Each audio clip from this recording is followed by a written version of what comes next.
Let's play Resident Evil 6. We are in Chris's campaign in Chapter 3. We are going to rehash a cutscene from Leon's campaign in which we corner our alleged Ada Wong here.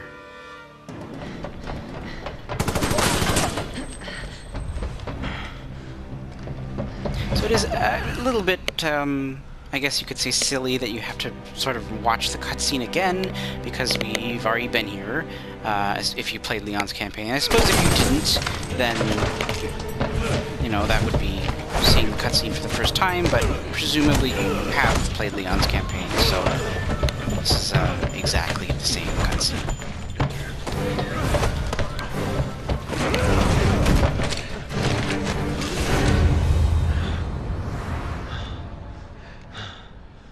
Chris? Leon? What are you doing here?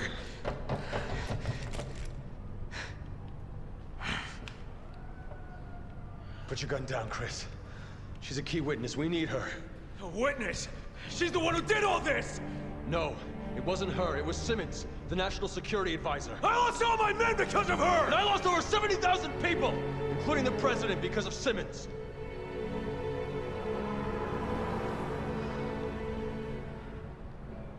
She's working for Neo Umbrella. You know what that means? Yeah, I do. And you're still going to protect this woman? I am. It is interesting to see the other side of this now that we have seen what has transpired with this incarnation of Ada versus in Leon's campaign, where she was rather a helpful figure. Here she's essentially the villain. Captain! So we get Chris's side of the story.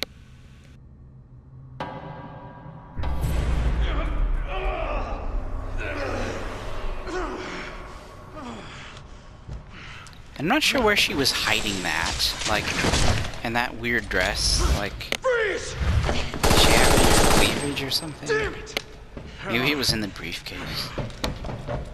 Helena! He's gonna kill her! Chris, wait!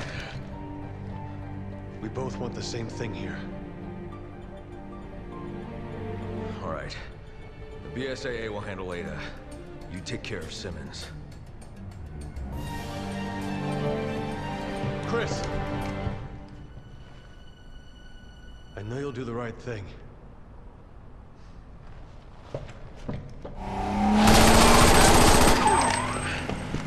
She's making a break for the harbor. So this section of the chapter I find a little bit ludicrous, and that we Right.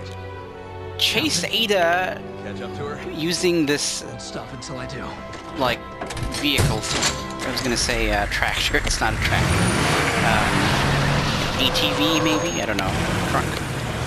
I hate driving segments, honestly. I really do. So I'm glad that Piers is driving. If you are Piers, you do have to drive. You can't swap or anything like that. And you have to keep up with her. So I don't remember the controls of the car, but there are controls. Thankfully, this machine gun thing, turret gun that Chris is using is unlimited ammo, and it doesn't look like it tires or overheats or anything, so that's good. The other cars will on occasion slam into you, as you've seen. I don't think there's anything I can do to control that at the moment other than just shoot at them, because Piers is driving. Thankfully, the computer will not make mistakes, so if you are a player, you can accidentally run into things and like these cars and essentially die. So thankfully the computer is a very good driver and won't do this to you.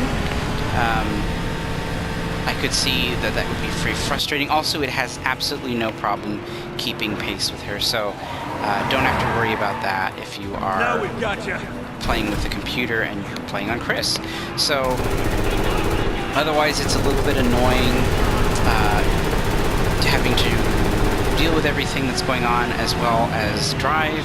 And as I said, in addition to steering clear of obstacles, you have to accelerate whenever possible to keep up with Ada, otherwise you end up like losing her in quotation marks, and then you fail. So a bit of annoying here if you're playing on peers, but if you are playing on Chris and you have the computer with you or a very skilled driver, player, friend, you'll be fine. So thankfully I don't have to deal with that right now.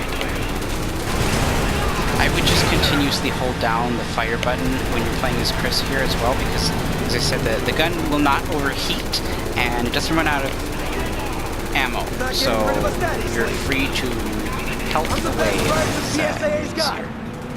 Your health meter, of course, is also indicated by that green line on the right. I don't know what the other, like, speedometer is. I suppose it's something for peers to worry about. Knowing how fast you're going, but I don't think there's anything I can do about it. And I'm not sure if it's scripted that you crash into those certain cars. It seems to be, because I don't think there's any way to avoid them, unless you're just supposed to shoot the cars out of the way first. Obviously your goal is just keep up with Ada. Shooting her doesn't make any difference. It's not going to help you or hinder you, so I mean there's really no reason to let go of the trigger unless you just want to preserve your accuracy rating, which I'm sure is already terrible, so I'm not too worried about that.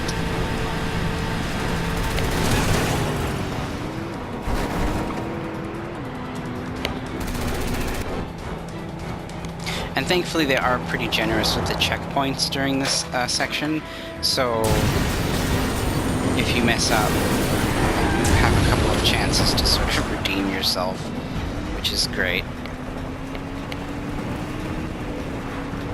But I think this is also... of course there's a train coming. I think this is probably part of the problem that people had with this game being quite a departure from traditional Resident Evil. I mean, you have a high-speed car chase, it's a little silly. It doesn't really fit in with the theming of Resident Evil. And I do agree on that point. As I said, I think this section is pretty asinine, pretty ludicrous. Not sure why Piers crashed into the wall there, really. But there's also going to be Serpent Emblem coming up soon.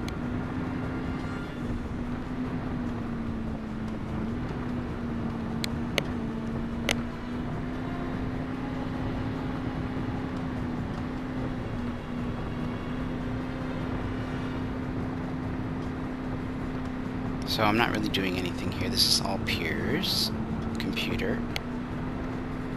Thankfully, because I have really bad driving skills. So as you'll see, the Serpent Emblem is above this. You'll just want to shoot at it quickly. You can miss it if you don't get it in this section. You don't actually get out of the car or anything like that. So definitely want to get that now. So that is the final Serpent Emblem of this chapter. That's the fourth one. And then you'll just want to continue destroying all of these enemies before they defeat you.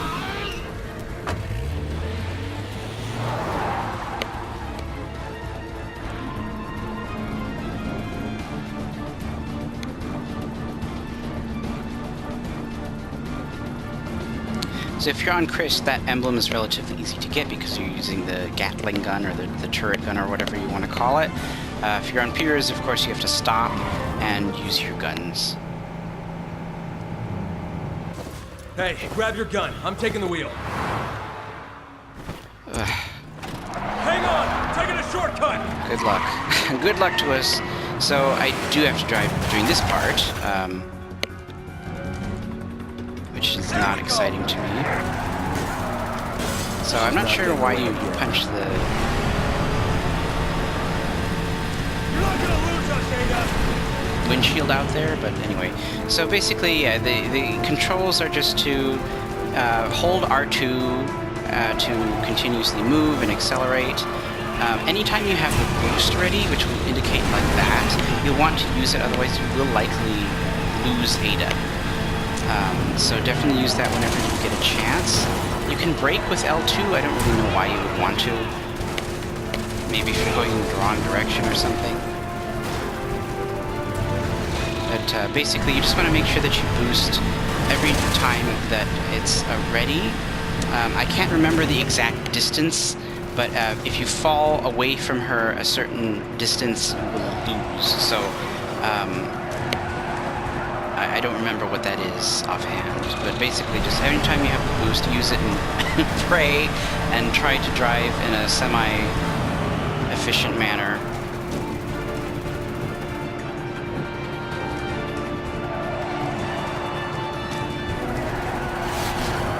But you'll see the meter at the bottom indicating that the boost is ready. With the red, I'm almost dead here, so I'm hoping that we're HQ to Alpha. We've finished. spotted an aircraft carrier of unknown origin in the harbor. Chatter we've picked up indicates it might belong to Neo Umbrella.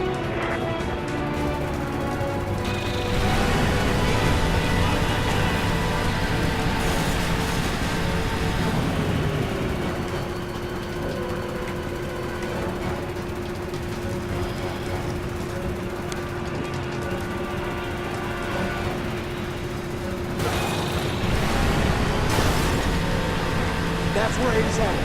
Can't let her reach it. Hold on. I'm gonna jump it.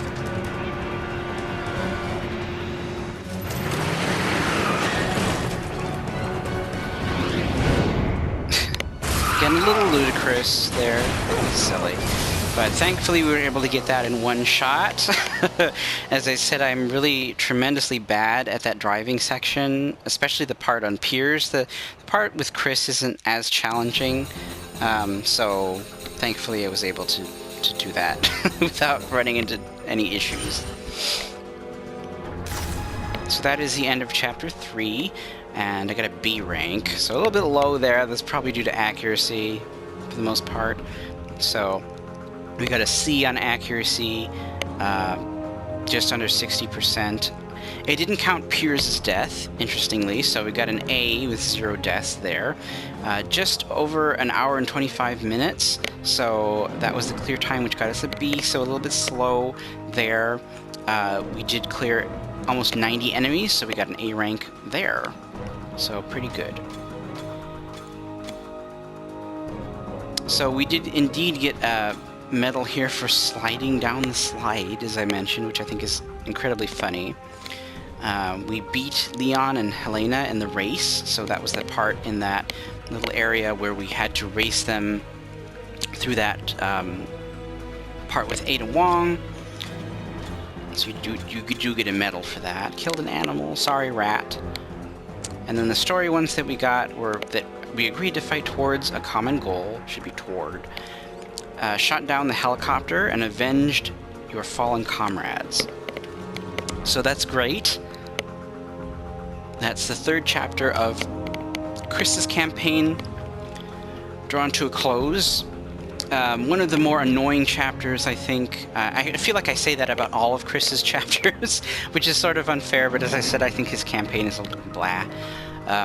But I absolutely abhor that driving section. I think it's silly and ridiculous, and it really doesn't belong in a Resident Evil game. It's exciting, sure, but it's a little goofy, and it can be challenging, especially if you're not used to kind of like racing stuff, so a little odd.